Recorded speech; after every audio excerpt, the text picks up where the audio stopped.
Hello and welcome everyone. तो आज आप लोगों ने मुझे ज्वाइन किया है एक और नए माइलेज टेस्ट एक फ्यूल एफिशिएंसी टेस्ट के साथ, जो हम कर रहे हैं MG एस्टर का। और इस वीडियो को मैंने दो पार्ट्स में डिवाइड किया हुआ है, जिसमें पार्ट 1 में हम ये जानेंगे कि जब आप इसके साथ डेली कम्यूट करोगे, ऑफिस आना जाना, मार्केट आना जाना, ट्रैफिक में फंसना, उस केस में ये आपको क्या फ्यूल एफिशिएंसी देगी, माइलेज देगी। और दूसरे पार्ट में जानेंगे कि अगर MG एस्टर के साथ कहीं दूर ट्रिप करने जाया जाए, लॉन्ग ट्रिप पे, तो उस केस में ये हमको क्या फ्यूल एफिशिएंसी देगी। तो आप लोग बस बने रहिएगा मेरे यानी कि लकी के साथ।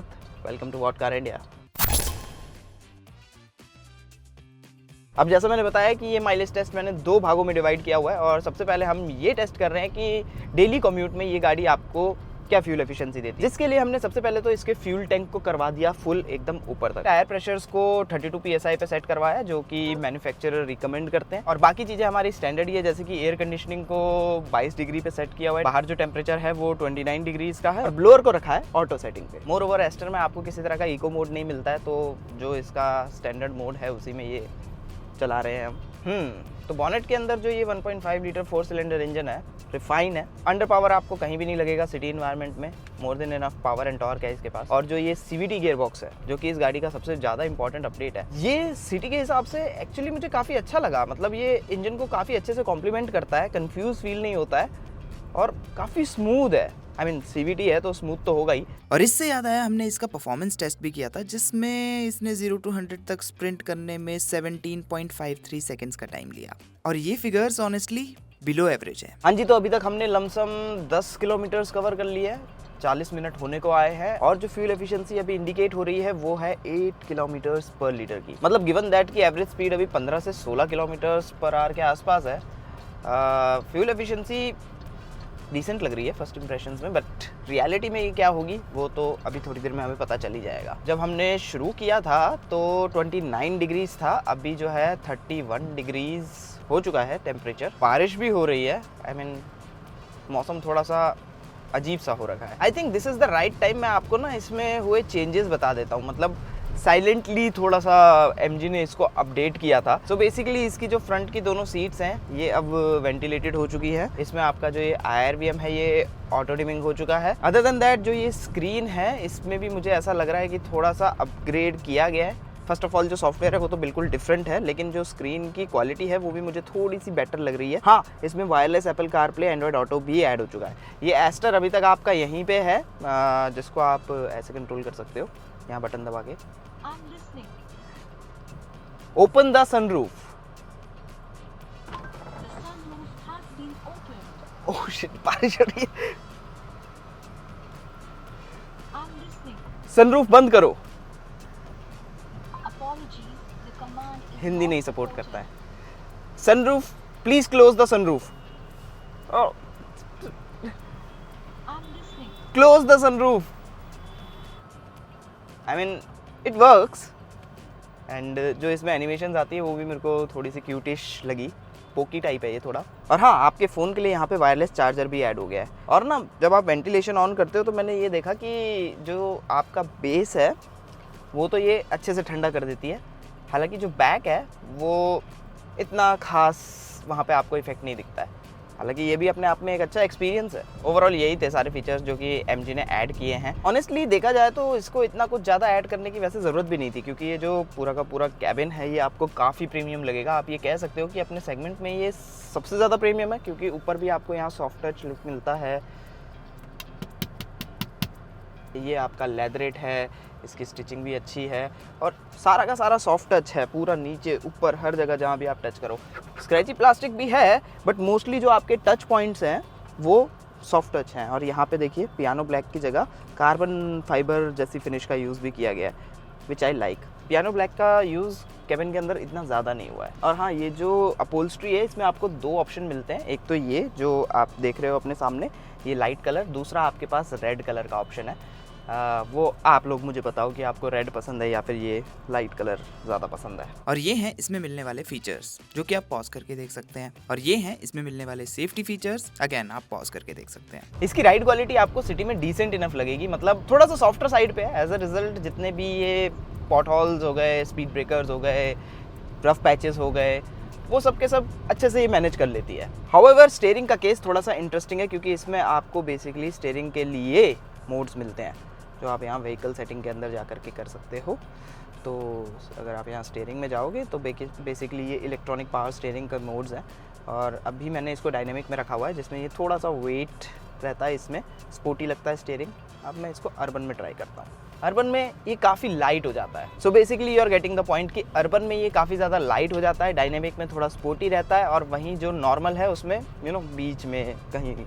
बट ऑनेस्टली बताऊँ ना तो ये जो अर्बन मोड है ये मेरे टेस्ट के हिसाब से कुछ ज़्यादा ही लाइट है, तो आई वुड प्रेफर कि मैं इसको डायनेमिक में ही रखूँ, बिकॉज आई लाइक थोड़ा सा weight on the steering. Moreover मुझे इसके एयर वेंट्स भी पसंद आए, क्योंकि इनको एडजस्ट करना एक्चुअली काफ़ी ईजी है, और इनका जो फ्लो है वो आप काफ़ी आराम से अपनी तरफ रख सकते हो। आई नो अब आप लोग सोच रहे होंगे कि लकी क्यों कर रहे हो तुम एस्टर के साथ ये फ्यूल एफिशिएंसी टेस्ट, किसको पड़ी है। सी द पॉइंट इज कि ये जो एक्सपेरिमेंट है ना, ये करने का मन मेरा इसलिए बना क्योंकि ज़्यादातर लोगों का परसेप्शन ये बना हुआ है कि जो MG की गाड़ियाँ हैं वो फ्यूल एफिशिएंसी के मामले में इतनी अच्छी नहीं है, बहुत ज़्यादा पीती है, जिसको देसी भाषा में हम टैंकर कहते हैं। और इसलिए मैंने सोचा कि थोड़ा सा एक्सपेरिमेंट करके देखते हैं कि रियलिटी क्या है। और अगर आप लोगों को ऐसे एक्सपेरिमेंट्स और फ्यूल एफिशिएंसी टेस्ट पसंद है तो लाइक और सब्सक्राइब करना बिल्कुल मत भूलिएगा। जल्दी से अभी कर दो, अभी। हालांकि एक बात है, अगर इसमें ऑटो स्टॉप स्टार्ट सिस्टम होता तो शायद इसकी फ्यूल एफिशिएंसी थोड़ी और बेटर हो जाती। और लीजिए इसी के साथ ओवर होता है हमारा सिटी लूप, जिसके बाद हमने इसको दोबारा से रिफ्यूल करवाया और कुछ कैलकुलेशंस रन करने के बाद ये है माइलेज जो इसने हमें सिटी में दी, 8.30 किलोमीटर्स पर लीटर की। और क्योंकि हमने इसको रिफ्यूल करवाया ही था तो हमने सोचा कि क्यों ना निकल पड़ते हैं ये देखने के लिए कि अगर आप इसके साथ कोई लॉन्ग ट्रिप करना चाहोगे तो ये आपको क्या फ्यूल एफिशिएंसी दे सकती है।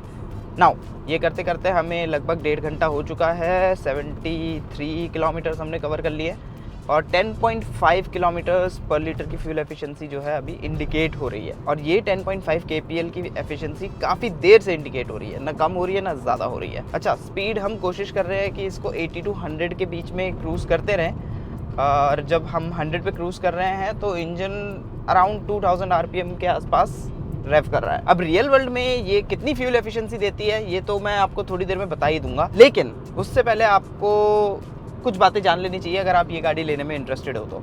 जैसे कि हाईवे पे हाई स्पीड्स पे जो इसकी राइड क्वालिटी है ना, वो हो सकता है आपको इतनी खास पसंद ना आए, क्योंकि इतनी बटरी स्मूथ रोड पे चलते हुए भी जो अभी नई बनाई गई है इसमें एक बाउंसीनेस है। मतलब हाईवे पे मैंने ऑब्जर्व किया कि इस गाड़ी में आपको काफ़ी बाउंसीनेस फील होगी। जितना अच्छा इसका सस्पेंशन अर्बन या सिटी इन्वायरमेंट को मैनेज करता है ना, उतना अच्छा ये हाईवे को मैनेज नहीं कर पाता है। बट नेवर माइंड दैट, क्योंकि एक चीज़ ऐसी है जिससे आपको शिकायत नहीं होगी, वो है इसका स्टीयरिंग, जो कि आपको अच्छा खासा वेट देता है। और ये तो मैं आपको ऑलरेडी बता ही चुका हूँ कि इसमें आपको डिफरेंट तरीके के स्टीयरिंग मोड्स भी मिलते हैं, तो वो आप अपने टेस्ट के हिसाब से भी इसको सेट कर सकते हो। NVH इज़ डिसेंट इनफ, मतलब ऐसा भी नहीं है कि ये प्रॉपरली साइलेंट है। अगर आप कोरस रोड पे या कंक्रीट रोड के ऊपर जाते हो तो आपको अच्छी खासी टायर नॉइज़ कैबिन के अंदर आएगी। हाउएवर इसके साउंड सिस्टम से आप किसी भी तरह से निराश नहीं होगे। तो जब आप म्यूज़िक चलाते हुए इसको ड्राइव करोगे, मोर और लेस जो वो रोड नॉइज़ है ना, वो आपको इतनी ज़्यादा सुनाई नहीं देगी। अच्छा, मैं ये नहीं कह रहा हूँ कि इसके जो स्पीकर्स की साउंड क्वालिटी है वो एकदम ही आपके होश उड़ा देगी, ऐसा नहीं होगा, लेकिन दे आर गुड इनफ। और एक चीज़ मैंने और ऑब्जर्व करी कि विजिबिलिटी वाइज भी आपको किसी तरह की प्रॉब्लम नहीं होगी। All around visibility is fine, कहीं भी एज सच कोई मेजर ब्लाइंड स्पॉट क्रिएट नहीं होता है। लेकिन इतना समय इन सीट्स के ऊपर बिताने के बाद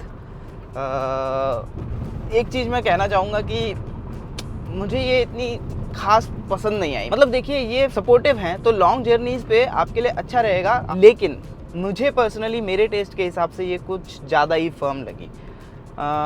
थोड़ी सी सॉफ्टर होती तो कुड हैव बीन बेटर। उससे क्या है ना कि अर्बन एंड सिटी इन्वायरमेंट के लिए भी ये अच्छी हो जाती। And that's it. इसी के साथ ओवर होता है हमारा हाईवे लूप भी, जिसके बाद हमने इसको दोबारा से रिफ्यूल करवाया तो हमें पता चला कि इसने हमें 10.48 किलोमीटर्स पर लीटर की फ्यूल एफिशिएंसी डिलीवर की है, जिसका मतलब थोड़ी सी और कैलकुलेशन रन करने के बाद एवरेज फ्यूल इकोनॉमी बनती है 9.39 किलोमीटर्स पर लीटर की। और लास्टली एक नजर मार लीजिए इसके एक्स-शोरूम प्राइसेस पे भी, जो कि 11,48,000 रुपीज से शुरू होते हैं और 17,73,000 रुपीज तक जाते हैं। और अगर आप top of the line variant लेते हो यानी कि सेवी प्रो, तो उसमें आपको ADAS फीचर्स भी मिलते हैं, जो कि आप इस लिस्ट में देख सकते हैं। हाँ जी, तो इस वीडियो में सिर्फ इतना ही। तो कैसी लगी आप लोगों को MG एस्टर की फ्यूल एफिशिएंसी? मुझे पर्सनली जो हाईवे की फ्यूल एफिशिएंसी है उससे मैं डिसअपॉइंटेड हूँ। सिटी की स्टिल फाइन। अब आप लोगों की बारी है, आप लोग बताइए कमेंट सेक्शन में जाके कि फ्यूल एफिशिएंसी के बारे में आपका क्या थॉट है। माइलेज टेस्ट और रेंज टेस्ट के ऊपर और वीडियोस यहाँ पे देखिए। अगर आपको ऐसी वीडियोस देखना पसंद है तो सब्सक्राइब करना मत भूलिएगा, और हाँ, लाइक भी कर दीजिए अगर आपको वीडियो अच्छी लगी है तो। Thanks for watching, see you next time.